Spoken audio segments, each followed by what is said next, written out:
If you have a Honda Element with a P2646 code or a P2647 code and you want to learn how to fix or bypass that so you're not stranded, this video is for you.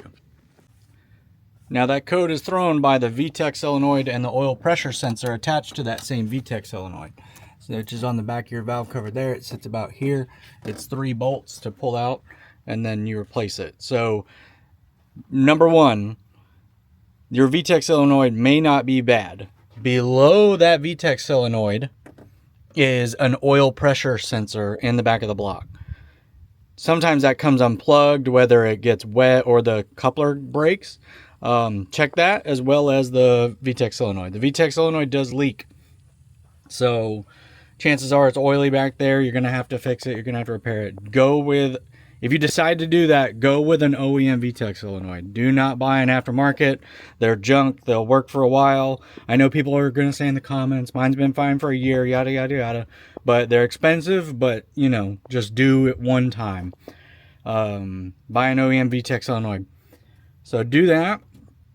You also need to clean the screens. So the screen, when you replace a VTEC solenoid, there's going to be a little screen that you replace it with. If it's not leaking and you have an OEM one, you might just take that off and clean the screen. There's also a front screen here behind the power steering pump. This is a pain in the ass to get to. You're going to have to remove this mount, move the power steering pump, get to this screen, but you need to clean it. So that's the second or third thing. Double check those 2 sensors. Make sure these 2 screens are clean. Make sure you have a fresh oil change. That's going to be a big deal as well, because what this is saying is the VTEC goes to engage, tells the ECU, hey, let's check if we have oil pressure to do that. For some reason, the VTEC solenoid checks with the oil pressure sensor. The oil pressure sensor says, hey, we didn't detect a change in the oil pressure, so we don't have oil pressure. Let's throw it in limp mode. So that's what's happened. Now, the takeaway from that is that oil pressure, we call it a sensor. It's actually just a switch. There is no metric in the ECU to gauge the pressure in real time. I have an OBD2 scanner reader attached to my ECU at all times, and there is no metric to measure oil pressure in real time. You have to run an oil pressure gauge, which I have done. I've taken that below sensor, taken it out, and installed a oil pressure gauge right there. So that way I know oil pressure in real time, because a lot of guys will be like, oh, well, if you bypass it, you're going to blow up your motor because you don't know your oil pressure, blah, blah, blah. The computer doesn't know the oil pressure, so who cares? Like, as long as you have oil pressure, and you will know if you don't, because you will explode your engine pretty quickly. So yeah, I fixed it, did that in real time. So make sure those things are done. Good oil change. Make sure the sensors are plugged in. Make sure these are swapped out. Also, another thing is the connectors that actually lead to the VTEC solenoid. A lot of people will blame the element seal here, as well as it's placed right below the washer nozzle. It'll just leak right into the connectors, and the connectors are upside down. So it just leaks into the connectors. There's several companies out there rewiring or offering new pigtails for them so you can rewire them. I did that as well. I did everything. And I still had a really persistent code pop up, and it left me stranded and I say stranded, I was in limp mode for 3 hours on my way home going 55 miles an hour, which sucks. So I decided I never wanted to deal with that again. So I bypassed it. You should do all the maintenance first, maybe even do an oil pressure sensor first, or oil pressure gauge. That way you know you're safe. And then bypass it. I've had mine bypassed for 4 months, no issues. I romp on it. VTEC engage is fine. It's perfectly normal. This is a stupid design by Honda with the oil pressure sensor attached to the VTEC solenoid, and it's only in the Elements and I think some years CRVs. But the CRV doesn't have that big of a problem because the seal here is better, so less pigtail corrosion.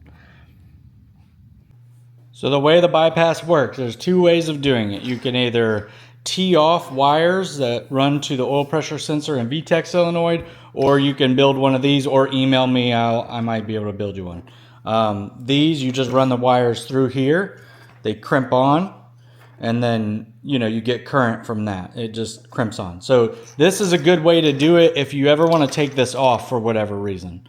I don't know why you would, but some people are real purist about stuff and they like the removability of this.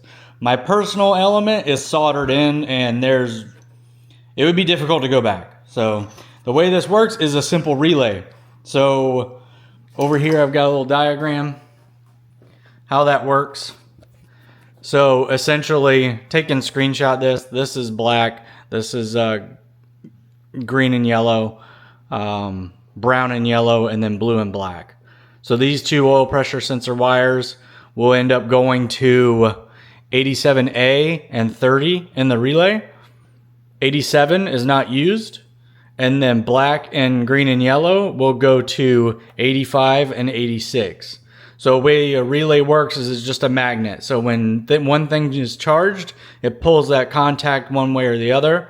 And what you're doing is you're tricking the ECU into saying, so the VTEC solenoid's like, hey, let's check with oil pressure sensor to see if we have oil pressure. But since it's not an actual gauge, it's just a switch, as long as it reads any difference in pressure, it will engage. So this guarantees a difference in pressure every time, because it's impossible, unless the relay malfunctions, it's impossible for them to be all connected at once. It's one or the other, right? So once this gets a charge, it clicks over, and that it's a guaranteed read of difference there. So it tricks the oil pressure and actually, whenever you do this, you unplug the oil pressure sensor totally. So it relies only on the relay. So whenever you do your bypass, unplug your oil pressure sensor. And that's pretty much it. So back to the car, you'll see that my oil pressure sensor is unplugged totally, even after I replaced the pigtail.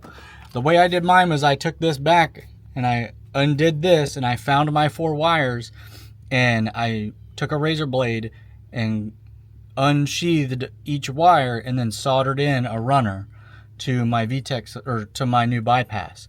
Whereas that's already done here with the crimps.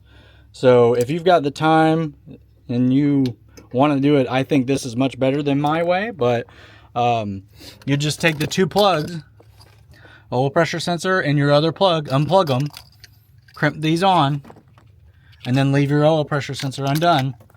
And then you just bolt this up. I bolted it up on this little mount here. Boom. Run the wire back there. Call it a day. Like I said, I've run this for 4 months. There's not been a check engine light on since. No performance issues, no VTEC issues, no check engine light or oil pressure issues. I have great oil pressure.